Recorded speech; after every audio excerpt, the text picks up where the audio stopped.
Salam damai sejahtera para kekasih Kristus.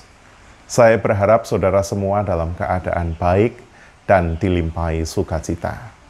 Mari sebelum merenung bersama kita berdoa.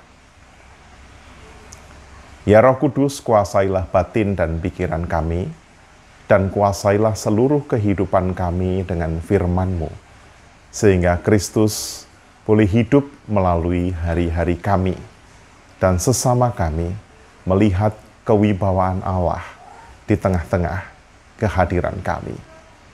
Haleluya. Amin. Renungan pada hari ini saya beri judul Merawat Wibawa Gereja. 2 Korintus 12 ayat 16-17 berbunyi demikian. Baiklah, aku sendiri tidak merupakan suatu beban bagi kamu, tetapi kamu katakan, dalam kelicikanku aku telah menjerat kamu dengan tipu daya. Jadi pernahkah aku mengambil untung daripada kamu oleh seorang dari antara mereka yang kuutus kepada kamu? Demikianlah firman Tuhan. Para kekasih Kristus, apa yang saudara pikirkan ketika melihat sekelompok orang berdiri dengan membawa kardus bertuliskan sumbangan untuk korban bencana di tempat tertentu? Mungkin ada di antara saudara yang bersimpati, mengapresiasi kesediaan orang tersebut bersusah-susah, berkorban secara fisik karena ia rela kepanasan, menghirup polusi, dan berkorban mental karena kesanggupan mereka menomorduakan harga diri dan memintakan sumbangan bagi orang lain. Namun mungkin juga banyak di antara kita yang berpikir bahwa orang tersebut hanya menggunakan pengumpulan sumbangan untuk bencana sebagai kedok untuk mencari uang. Banyak yang berpikir karya sosial yang demikian tidak layak untuk dibantu. Tidak jelas siapa penerimanya, tidak ada laporan pertanggungjawaban, dan kita tidak tahu kemana uang itu disalurkan.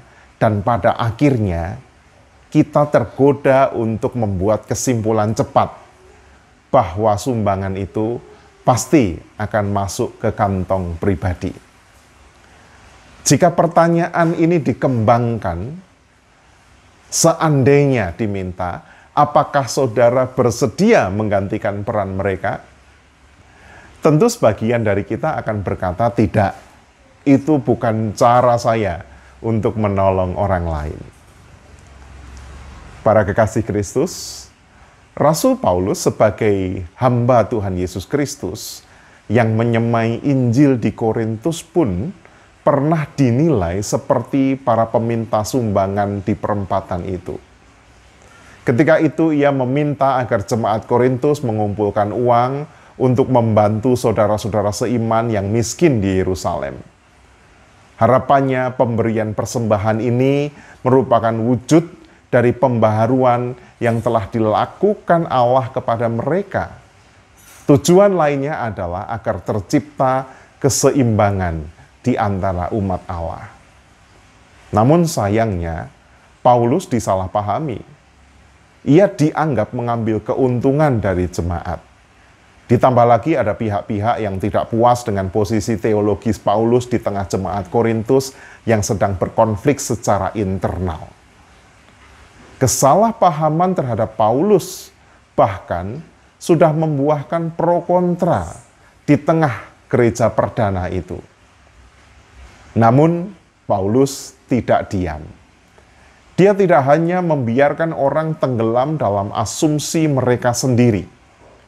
Paulus membela diri untuk membersihkan nama baiknya, tetapi terlebih lagi, ia melakukannya demi kewibawaan pekerjaan Tuhan di tengah-tengah gereja.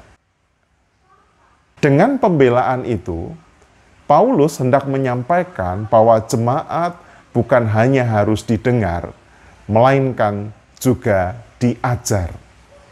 Bukan hanya digembalakan dengan sabar, namun perlu diarahkan ke jalan yang benar. Renungan hari ini bermanfaat bagi kita para pelayan Tuhan di tengah-tengah gereja. Jangan sungkan Jangan segan untuk membela wibawa pekerjaan Tuhan. Jangan biarkan pasar tersesat dalam asumsi yang menghambat pekerjaan baik yang sedang dipercayakan oleh Allah bagi gerejanya. Kiranya renungan ini menguatkan kita dan meneguhkan kita untuk tetap melayani dalam segala keadaan. Mari kita berdoa. Engkaulah yang empunya pekerjaan baik, dan kiranya segala karya kebaikan yang Kau percayakan melalui kami, melalui gereja Tuhan, boleh tetap diperjuangkan, dan kebenaran-Mu ditegakkan, tak tunduk pada ketakutan dan kegelisahan yang tak berdasar. Pimpinlah dan tolonglah kami sebagai para pelayan Tuhan untuk tetap melangkah di jalan Kristus. Haleluya. Amin. Selamat melanjutkan kehidupan dan selamat melanjutkan karya layanan di dalam segala keadaan. Tuhan memberkati saudara.